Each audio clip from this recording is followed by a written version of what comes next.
Good afternoon, ladies and gentlemen. Welcome to the STRIX Group PLC preliminary results presentation for the year ended 31st of December 2020. Throughout this presentation, investors will be in listen-only mode. Questions are encouraged and can be submitted any time via the Q&A tab situated on the right-hand corner of your screen. Simply type in your question and press send. The company may not be in a position to answer every question received during the meeting itself. However, the company will review all questions submitted today and publish responses where it's appropriate to do so. These will be available via your Investor Meet Company dashboard. I'd also like to remind you that this presentation is being recorded. Before we begin, we'd like to submit the following poll. I'd now like to hand you over to Mark Bartlett, CEO, and Rajdras Wong, CFO of STRIX. Good afternoon. Thank you very much, and good morning, everyone. Welcome to the STRIX PLC results presentation for 2020. In the next 30 minutes or so, Rogers and I are going to take you on a flying tour of STRIX and show you just how exciting kettles and water really can be. What a way to get into the Easter holiday. There's a lot to go through, and I do want to make sure we leave time for questions. So Rogers and I will run through this presentation relatively quickly. So brace yourself, and we'll start just with a little bit of history in terms of the company itself. So our roots actually go right back to the 1950s. Sorry, just a slight change here. To the 1950s, where actually Eric Taylor started Castletown thermostats based here on the Isle of Man. Core technology was actually invented during the Second World War and used in flying suits. So in those days, the pilots were trying to get to much higher altitudes, but unfortunately, as they went higher up, it got colder and they passed out. Clearly not very good when you're actually flying an aeroplane. So they then came up with a solution to actually put heaters in the flying suits, and these were using a resistive technology. So as they went up, they gradually started to switch on these heaters. Unfortunately, that started to interfere with the communications and the sort of instrument panel on the plane. So again, not a very good solution. And then Eric came up with a solution which was actually a bimetallic snap action blade. And this is a very small blade, about the size of a contact lens, that when it gets to a very specific temperature, it effectively inverts and provides enough force to be able to switch something on mechanically. And to believe it or not, today, that same technology is still used in kettles all over the world and has been a very successful technology to keep those products very, very safe in some quite dangerous conditions at times. In the early 1980s, there was a bit of a split within the family, and John Taylor, Eric's son, set up STRIX, vowing to become the market leader. To be honest, he did a really great job. We are now sitting here with around 55% global value share, nearly 4 times larger than our nearest competitor. And in fact, 70% of you on this call are using STRIX products every day. So thank you very much for that 70%. We estimate STRIX controls are used more than 1.2 billion times per day by consumers in more than 100 countries around the world and by over 10% of the world's population. So some pretty impressive statistics for a company based here on the Isle of Man. In 2005, the business was sold to private equity, a company called AAC Capital Partners, who held the business through until August 2017, when we successfully listed on AIM, buying them out 100%. Frankly, that listing was probably the best thing that could happen for STRIX, and in 3 years we have grown the share price from £1 to today around the £2.70 mark, with significant opportunities for the future, as were highlighted in a recent Capital Markets Day, and I'm sure you'll see more of that during the course of this presentation as well. Frankly, prior to 2017, STRIX was a bit of a hidden gem. Based here on the Isle of Man, very limited information on the financials, but actually from an investment proposition, STRIX does offer a really great deal, as I think you'll see. It's a very, very robust and resilient business, which has been demonstrated by our performance throughout this pandemic. We have manufacturing in China, Italy, and on the Isle of Man, all of which have remained operational throughout the pandemic, other than a very short 1-week additional shutdown in China at the very start. We have very strong focus on costs and continuous improvement. It is embedded within our culture. We are extremely cash generative, typically with a cash to EBITDA ratio greater than 70%, and very profitable. We also have a very attractive progressive dividend linked to underlying earnings, which with our current plans will remain attractive, and the board is committed to delivering this as we did throughout the pandemic. We operate in a number of different growth markets with plenty of opportunity, and if that's not enough, we also have an excellent ESG position with products that save energy, remove viruses and bacteria, and reduce the amount of single-use plastics. So let's move on and look at 2020 first of all.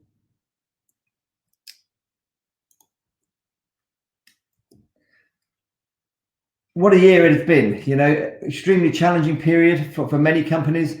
But to be honest, for STRIX, this has been a really pivotal year, given us a chance to sort of step back and really build some strong foundations as we really continue to transform our business with a number of key strategic initiatives that are going to support our midterm growth opportunities. In the first half, we saw the core business hit with China moving into lockdown first during their Chinese New Year. That disrupted the local sales and then the supply channels to the rest of the world. And then that obviously was quickly followed by more and more global lockdowns, and a further dip in demand within that kettle business. However, thanks to the work of our dedicated teams, we have responded very, very quickly.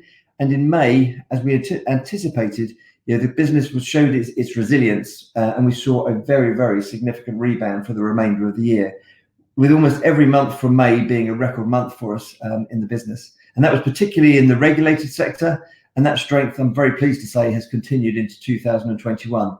Probably with many of you drinking a lot more tea at home and a lot of students now stuck in their bedrooms rather than going to communal kitchens. All of that has helped to drive growth in the kettle market. We also saw a very positive position with our filtration and appliance categories, both of which demonstrated growth throughout the year of the pandemic. And so that's been very positive. And the overall outcome for the business is that we actually, with the strong financial controls in place, we only saw a very slight decline of about 1.6% in revenue, but we actually were able to post a 3% growth year on year in EBITDA whilst continue to invest in the business. Given the confidence and the liquidity we have in our business, we've also been able to commit firmly to our stated progressive dividend, which is linked to the underlying earnings. So we saw an increase to 7.85 pence per share for the full year. From an operations perspective, just a couple of highlights. We continue to work to implement automation, raising the bar, if you like, making it harder for our competitors to follow us and compete. We now have 2/3 of our lines fully automated, and we can make a control on those lines every 1.8 seconds. You bear in mind, maybe 5 to 6 years ago, that was every 8 to 10 seconds. So some really significant improvements in technology that have gone on over in our China factory. We also successfully implemented SAP into the business, improving our real-time data. And that was done in Q4, again, through the pandemic period. And we were very proud to win a couple of awards from our key OEMs, one for Best Cooperation and one for the Most Outstanding Contributor. These are very large OEMs, world leaders in small domestic appliances. And I think that really demonstrates our position within the value chain, providing quite exceptional support to our customers. From a strategic point of view, during the pandemic, we managed to acquire Leica. Really not an easy task with all the travel restrictions and lockdowns that were going on. But that is going to prove to be an excellent addition to the group. And we'll certainly talk about more about that further in the presentation. We're also really excited about the progress of our new factory in China. I know Rogers will cover that shortly, but very much on budget and still on track. And that will be fully operational by August of this year. We spent time looking at our team here. We didn't have to go through any of the furloughs or anything else, fortunately, but we have actually taken time to restructure our business and really strengthen our management and our engineering and our marketing teams in particular to support that 5-year growth ambition. And we also have successfully developed a record number of products for STRIX using new technologies, and that really will set the benchmark for the future. So with that, I'm going to hand over. With that, I'm going to move on just to talk about the 5-year plan. First of all. So we communicated in November that we had the intention to double the size of our business, primarily through organic growth in the next 5 years. And we are very confident that we have built the foundations to achieve that. And clearly, we wouldn't have gone to the market unless we were very confident of being able to deliver those numbers. And certainly, we'll give you a bit more detail on that as we go through. But just a bit of an update as to where we are on that. Since sort of October, November last year. First of all, we have grown our share in our core markets. So we've grown by 1% value share in the kettle market. And we've acquired Leica, which will certainly enhance both our appliance and water categories going forward, both of which are growth markets in themselves. Based on that positive recovery last year and the acquisition of Leica and a very strong start to the year so far, we are very confident that we'll be able to achieve a 30% plus revenue growth in 2021. That demonstrates our ability to grow the business and obviously gives us a very good sort of stepping stone into that 5-year target in the first year. We've done a lot of work implementing a sustainability strategy within the business. Last year, we did a lot of publications on ESG, showing the work that we have done, and we continue to do that. We've set up a dedicated committee on the board now, led by one of our NEDs. So the board is also very, very focused on those initiatives, and we'll touch on that later on during the presentation. And as I reported, we've also committed to our dividend, which will also be focused for the remaining 5 years of this particular strategy as well. So all of that has been done during a pandemic when we have successfully managed costs while really continuing to prudently invest in the key strategic initiatives of the business. So with that, I will hand over to Rodriguez and let Rodriguez go through the financials for 2020, just in a little bit more detail. Right. Thank you, Mark. On to the financial highlights.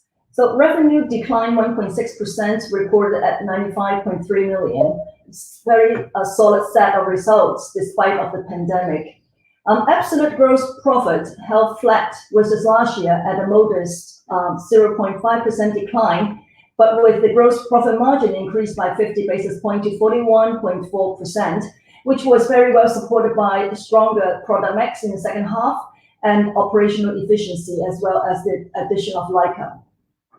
So with the higher growth coming in from water, we would expect the gross profit margin to swing a couple of percentage, plus or minus, depending on the weight of the product mix. But with the new and expanded operations in China, we will see more insourcing opportunities to buffer any potential margins dilution. And obviously, our key strategic focus is to grow absolute profit, as we have demonstrated resilience in our product and our model to buffer any potential shocks. Adjusted EBITDA increased 3.2%, and with adjusted EBITDA margin reported at 40%, which was 1.8 points higher than last year. So this again reflects a highly flexible variable cost base, along with our continued improvements in operations. Adjusted profit before tax reported 2.4% at 30.9 million, which is well ahead of our CMD day projection last year in November. Net debt reported at 37.2 million, an increase of 10.9 million, and that's largely used to fund the acquisition of Leica. So if we can turn on to the next page, a few highlights on the profit and loss. So revenue overall declined 1.6%, but we were supported by the addition of Leica with the growth in the water of 20%, and as well as appliances, which have doubled, albeit from a lower base. Kettle controls declined over last year due entirely to a weak first half as impacted by COVID disruption. As expected in our COVID scenario planning, we saw marked recovery in H2, where the full year decline was reduced to 7%, and our market share in value was very well maintained. Our operating costs before exceptional was reduced by 2%, and this just continued to show our strength to manage costs under a challenging pandemic environment while supporting top-line growth. Exceptional cost for the year was mainly due to acquisition-related costs of 2.5 million. We have also expensed share-based payment costs of 1.9 million, but that was substantially reduced from the previous years of 6 million, where the 2017 IPO batch of LTIP was fully expensed. On to taxes. We have now two jurisdictions that pay taxes. One is China, the other one is Italy. So China, we changed to an import processing license in 2019, which is a far more preferred tax model with the Chinese authority. And since then, the effective tax rate stabilized at 4.5%. With the addition of Leica, we would look to increase the effective tax rate to 6.5% this year, with the Italian tax rate at 28%. Our Isle of Man headquarters tax rate remained at 0%.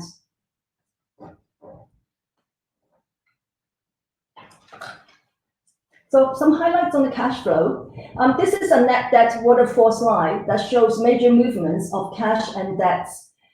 We like to illustrate how we allocate capital to the core priorities that underpins the group's strong cash generation ability. So with the acquisition, we have renewed and expanded our RCF facility now to 80 million, with 3 banks and at the same competitive rates as before for 5 years. Our net working capital requirement remained relatively low and stable, so the STRIX core group was at 500,000 outflows before the addition of Leica. With Leica, it added 1.2 million outflow to a total of 1.7 million. I have previously communicated in the CMD day that there is substantial room in improvement in the Leica supply chain, and we're now working with all the functions to integrate Leica, and we are hopeful to see gradual improvement in the coming months. This will also be very well supported by our newly appointed General Manager and Finance Director of Leica that we will work together to drive high cash conversion. So the exceptional costs here are cash related, where it involved acquisition related costs, but it was very well funded by the proceeds of warrants that were exercised by SUS. CapEx here largely pertain to the factory construction of 9 million. The rest is operating CapEx, roughly approximate 6% of sales. We have slowed down CapEx on automation first half of last year to match a lower sales forecast and also to preserve cash. But we have resumed our normal speed to automation in the second half and continue on this year, where we expect our normal cash CapEx to go back to 8% of sales. 67% of all the assembly lines are now fully automated, and we'll expect this to go up to 73% by the end of the year. And in terms of CapEx spending, normally our CapEx is about 6 to 8%, but with our continued drive to automation, it will stay at 8% this year. And we will have a 5 million of CapEx on the factory construction, which is the very last spend that we have to do for the factory. And so going into the future, we will expect that to go down to 7% in the next couple of years and likely go down to 6% in the outer 5 years. And on a separate note, within the CapEx, last year we have implemented SAP, as Mark alluded to, and this year we'd like to implement the CRM system, which is going to integrate with SAP, and therefore that we can have a much more collaborative platform. The acquisition of Leica was funded by 10.1 million cash, and then there was a 7.3 million equity. OCF conversion to EBITDA was 45%, and that included the factory capex as well as the acquisition cost. If we exclude those, it would be 73%, which is very much in line with the normal STRIX cash generation model. That here increased 11 million from the previous year, and this number included all the borrowings, but it doesn't include any of the deferred considerations on Leica or IFRS 16 ROU leases. The reason for those exclusion was that the contribution from Leica was only 200K last year, and it's just not justified to include the entire deferred considerations as a fair measure of net debt multiples. And for reference, the maximum deferred considerations are 5.4 million, respectively, for the outer 2 years, payable in FY22 and 23. The net debt EBITDA multiple tracked at 1x multiple last year end. We projected that to stay on 1x multiple this year as well, as the deferred consideration is expected to be largely self-financed. So our total liquidity pool at 24 million last year end, and we have plenty of headroom to meet any of the peak net working capital draw of 6 million in any time during the year.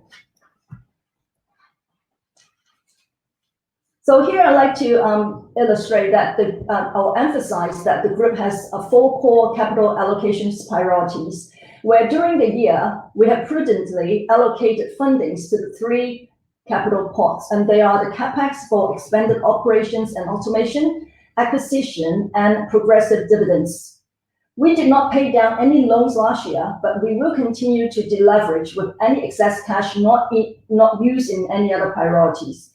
Our RCF facility is very flexible. That allows us to pay down and draw in very short notice, so that would surely help us with our cash flow planning. So a few highlights on the factory.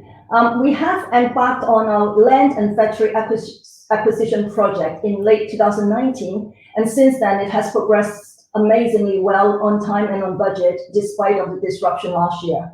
So the new location is within the same Guangdong province as our current site. It is 22 kilometers away from our existing factory, and it is within the same 1 to 3 hours radius of our customer space. The new facility could more than double our current capacity, but it's going to be at the same operating cost, and we are looking for more insourcing opportunities. The factory construction itself was completed in January, and relocation is already underway. It will take us 6 months till August to complete as we initially planned. We have prudent material and stock building in the plan to ensure there's no disruption to sales during the relocation. And we are also investing in renewable energy for all the assembly lines. With the new facility, we are also modernizing the dorms to improve the welfare of all the workers. So as I mentioned earlier, we have a very last investment of 5 million for the factory that we have to spend this year, and that will bring it to a total of 20 million, which is well within the budget. And now I'd like to pass back to Mark to continue with the business update. Great, thank you very much, Rogers. So with that, what we'll do is move into the various categories of the business. I can see sort of quite a number of questions coming through, and I think going through the categories here will probably help to answer a few of those. First of all, let's start with sort of the cattle control part of the business, which is obviously the sort of the core of the business historically. You're coming out of 2020, that represented something like 85% of the overall revenues. In terms of the market itself, ended broadly flat year on year, but with very positive growth in the regulated and less regulated markets, offsetting some weakness in the China market. For STRIX itself, we saw an increase in value share with growth in our key markets, which was the UK, USA, and Australia, as well as some quite strong growth within the less regulated market, particularly Russia, in fact, driven by the latest new controls that we've positioned in the market to be more competitive. This more than offset the slight weakness in China. And in China, it's not surprising for STRIX. We tend to be in the more high-end brands in China, and these are normally sold through the physical stores in the first instance, at least. People like to go and sort of look and feel how the quality differs of those products before perhaps going to buy online.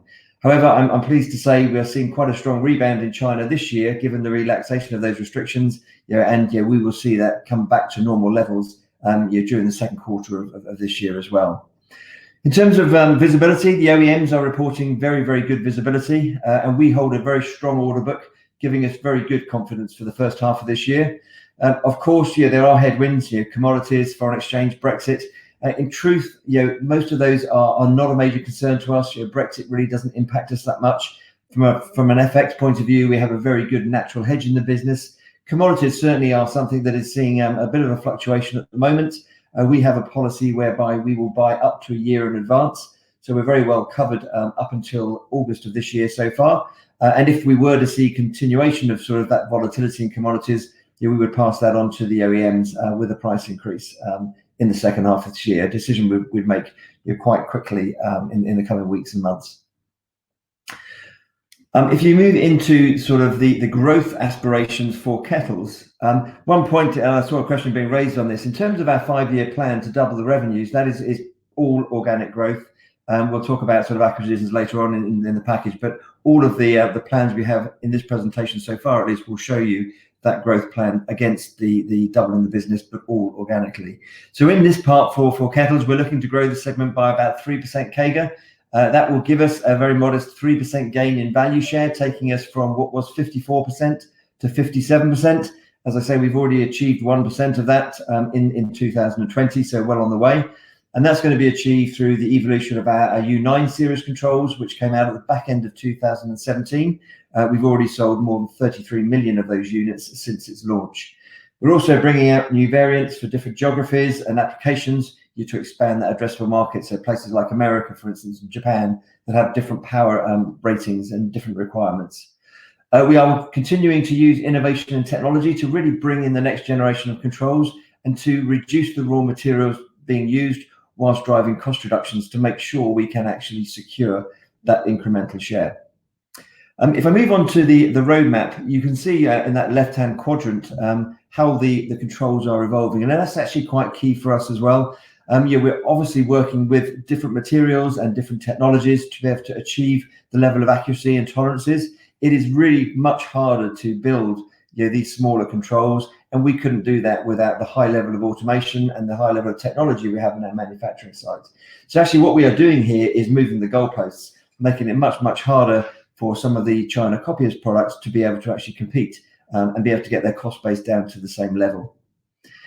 There's also a move to high-end appliances, which is providing increased functionality and connectivity. You can even get Alexa to boil your kettle if you want during halftime of the football match, although I think you'll find that's more likely to be applied to some of the appliances you'll see later in this presentation.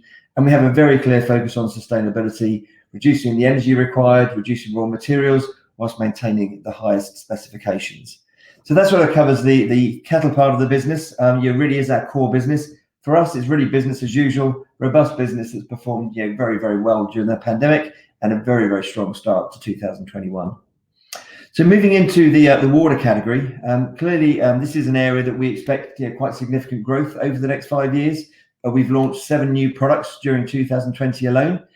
As you can see from the chart in front of you there, a huge opportunity, and the acquisition of Leica will certainly support our growth ambitions, enhancing our product offering and providing a really quite exciting roadmap of new products and technologies in a market that really doesn't have much innovation at this time. And our aim really is to make us the clear number 2 within the market. At least that's our starting aim. Looking at the growth, when you first look at the growth here, 27% CAGR, it seems quite high, but we consider that to be a very realistic target given some of the things going on within the business. First of all, in 2020, we grew our water division by 20%. The market growth itself is something like 15% CAGR for that point of use application. And the addition of Leica will obviously give us a very good kickstart in 2021. We also have a very strong portfolio of products coming through, and a very good sales channel in the UK, Italy, USA, and in China, both with our factories over in China, as well as the joint venture that we acquired with Leica as well. And a very strong roadmap of new products and technologies, which will really start to challenge the other players in the market, particularly the market leader. In terms of the product roadmap, really sort of 4 elements we put into this roadmap. So first of all, you have the at-home segment, a range of jugs and water stations that really do support various geographies. As an example, the chiller, that's a product called Lumi, which we actually have experienced growth in 2020 of over 1,000%, with returns well below the industry standard for such electrical appliances. Then you've got the on-the-go category. We have now an extensive range of bottles that we can now take to market ourselves rather than just relying on other brands. Leica in particular brings some great additions to the portfolio and are already being very well received by brands and retailers as they start to be introduced. The filters, we have one of the most extensive ranges of filters for this segment. You're removing metals, chemicals, plastics, viruses and bacteria, as well as some quite unique patented pour-through filters, ideal for the use in portable bottles. We also have a very unique position of being able to offer a universal filter that will fit a wide range of competitor appliances to provide a significant addressable market, in addition to just the ones that we supplied ourselves with the fridge jugs and some of those appliances. And then the 4th quadrant there is commercial, which has received quite a lot of press over the last 6 or 7 months. And this is a technology we actually acquired in 2018 from Halo Source, and it's a technology called Halo Pure. We now have 2 systems in place with with the largest livestock companies in China.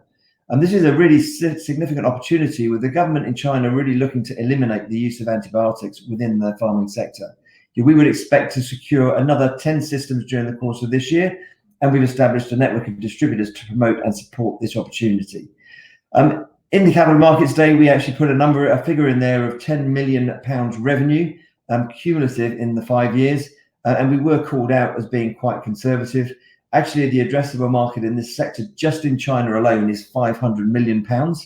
So certainly we have taken a very conservative approach. The technology itself is highly suited to this application and is very unique, because not only does it actually kill the viruses and bacteria and cysts in the water, but it leaves a residue, a safe residue, in the pipes and in the drinking troughs such that it continues to kill the viruses and bacteria even after that water has been consumed. So it's very different from other technologies within that segment, although it is a new technology for the farming sector. So we do believe there's a significant growth opportunity as we continue to expand into other markets. And to give you an example, the 2 farms we've gone into are 2 of the largest farms in China. Each of those farms could easily take 30 to 40 systems from STRIX for the size of the farms that they have. So yeah, significant opportunity for growth. If we move into the appliance category, that's been very positive for us.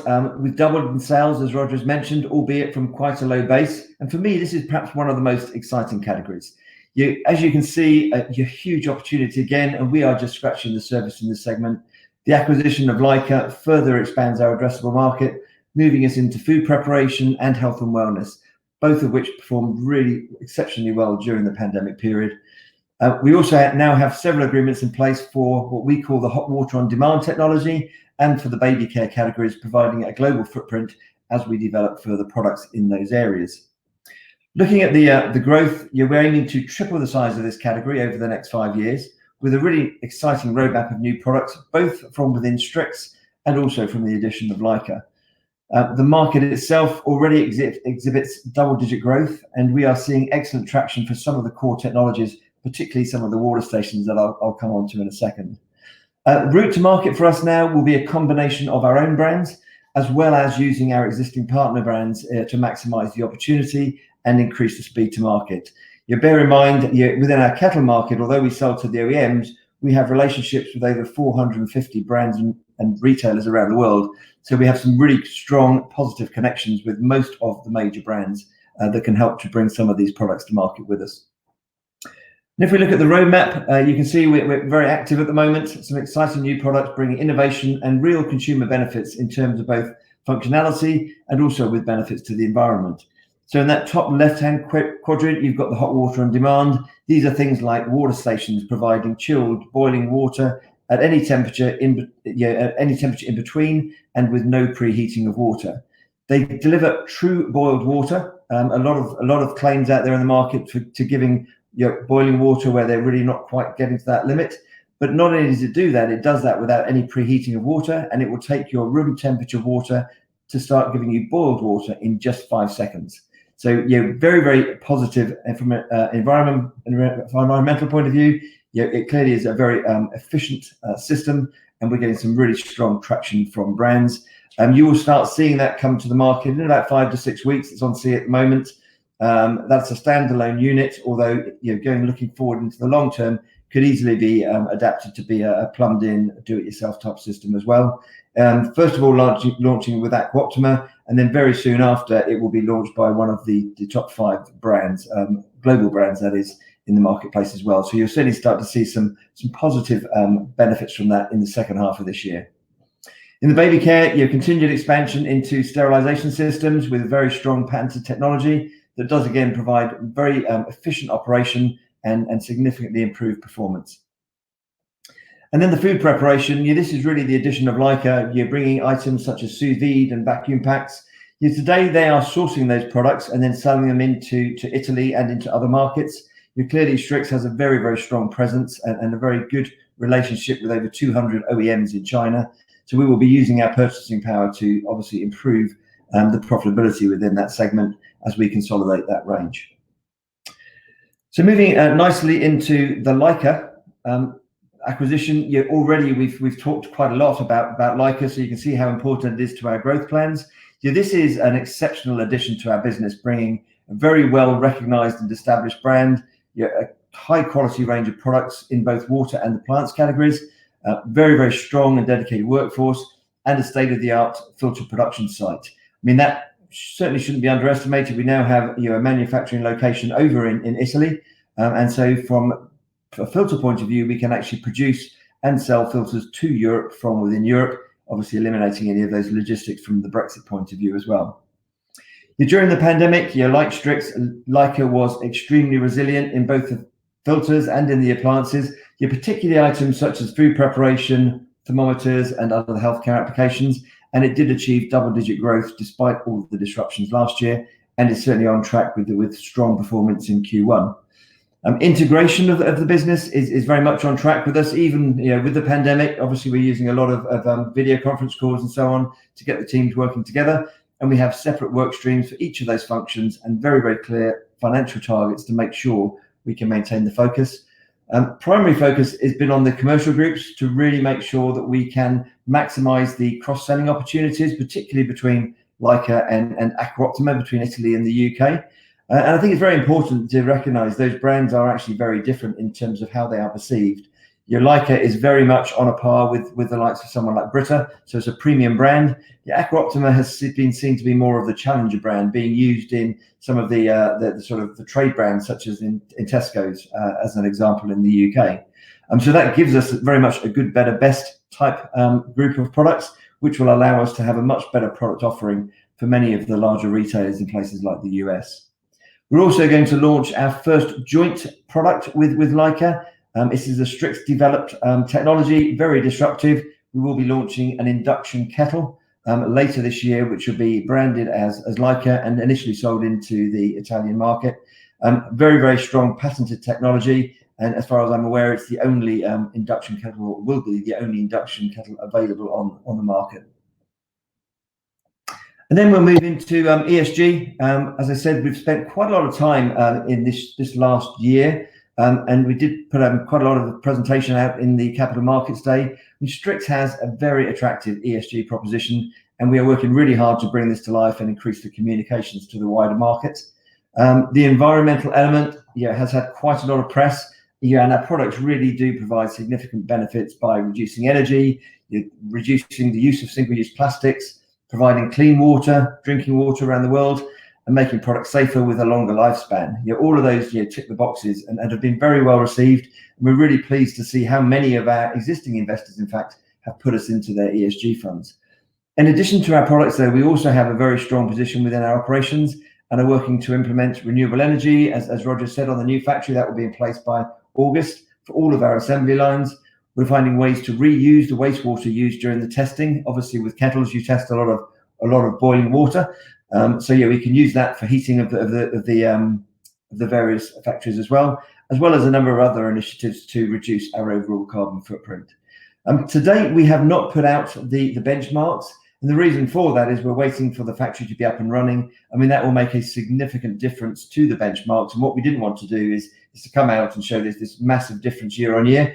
We'd much rather come out with some very clear targets in September when we come back to the next roadshows, and then report on those on a regular basis for the next sort of 3 to 5 year plan.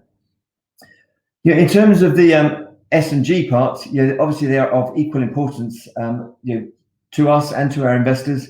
And here we are also still very well positioned with our strategy and core business activities clearly aligned to the relevant UN Sustainable Development Goals. From a governance point of view, we are very well positioned. We work very closely to all of the relevant ISO standards across our business, and therefore have a strong culture of continuous improvement. For the last 2 years here on the Isle of Man, we've actually achieved the benchmark status on our ISO audits, which is the highest standard that you can achieve.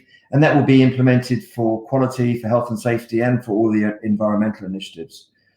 Our approach to sustainability comes right from the top, with myself as the CEO driving the initiatives internally, supported by a dedicated committee at board level, led by Richard Sells at NED. So very strong focus from throughout the business. And we're also committed to developing our people and to the diversity within our business. We currently have 60% of our employees being female, and obviously operate equal rights for all of our shareholders. So moving into the outlook, this is really, as I said at the beginning, a really exciting and quite pivotal period for STRIX. The business that we launched in 2017 is very different to the one we have today. We have a very resilient business with strong financial performance, and I believe set to deliver on a sort of growth commitments for the 5-year plan. As a business, we have spent the last year really building foundations and are structured for that growth. We've got a new factory providing double the capacity. We have the acquisition of Leica, a highly competent and dedicated workforce, and a very, very strong and exciting roadmap of new products coming forward. Of course, as I mentioned, we've got those headwinds, but as I said, very, very confident that we can overcome those, and certainly far better placed than many of our competitors to be able to overcome them and actually put in commercial initiatives to make sure that we can secure our targets for 2021 and beyond. And I think we as a management team are very, very confident of both of our 2021 commitments, but also executing on those medium-term strategies to deliver the 5-year targets. And then finally, from the slide point of view, just looking at the investment itself, I hope you agree from the very short presentation we've had here, we believe certainly we have a very compelling investment proposition. We have delivered growth during the pandemic whilst continuing to invest in strategic initiatives in the business. We have a very high quality, resilient and robust business that benefits from geographical and product diversification, and we are poised for growth with some very compelling opportunities. We have a very solid balance sheet, low leverage. It really does provide us very strong financial flexibility to navigate any headwinds and deploy capital consistent with the allocation of capital priorities. And we remain, as a management team and a board, committed to that attractive progressive dividend policy linked to the underlying earnings of the business. So with that, I will finish talking and I will go back to open up for answering some of those questions. Fantastic. Mark Rowders, thank you very much indeed for the presentation, really comprehensive. Ladies and gentlemen, do please continue to submit your questions using the Q&A tab situated on the right-hand corner of your screen. But just while the company take a few moments to review those investor questions submitted already today, I'd like to remind you that recording this presentation, along with a copy of the slides and the published Q&A, can be accessed via Investor Dashboard on the Investor Meet Company platform. I'd also like to remind you that your feedback is important to the company, and immediately after the presentation has ended, you'll be redirected for the opportunity to provide your feedback in order the company better understand your views and expectations. Mark Rowders, just touching on those, investors have submitted a number of questions during the presentation. Perhaps if I could just hand back to you to click on that Q&A tab and read out the question where appropriate to do so, that'd be great. Yes, certainly. Thank you. So a few questions come in here. I'd like to think we've answered some of those going through, but let me just sort of run through them and try and answer them in a bit more detail if we haven't done so already. So I think the first one on there is from Chris, asking about the competitive advantage in water heating and filtration versus the kettle controls. So they are very, very different technologies. Obviously, the kettle control has been around for years. Actually, kettles are extremely efficient in the way they're used. The biggest issue with kettles is that people overfill them. And yeah, there's lots of statistics to say on average, people will put 30% more water in than they actually need, in fear that they're going to run out. A lot of these new technologies we're working on only heat the water that you actually need, or only boil the water you actually need. And therefore, there's a very significant saving almost immediately.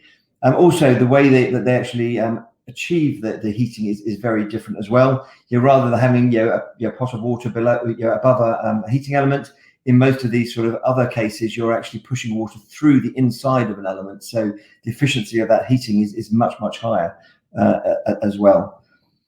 So hopefully that answers your question, Chris. Next one I've got on here was from James, asking how much of the 30% of the revenue growth in 2021 is organic and how much is Leica. I think people who have followed STRIX will understand that we are very conservative in the communications we give. Clearly, we want to make sure we achieve all of those numbers. We obviously are confident of that 30%. And Leica being added for a full year is going to give us something between 16 and 18% growth without doing anything in terms of synergies or anything else. So right now, when you look at those numbers, Leica is somewhere in the order of 16 to 18% of that 30% revenue growth in 2021. But plenty of opportunities on some of the other products there as well. Next one we've got there was from Nick J.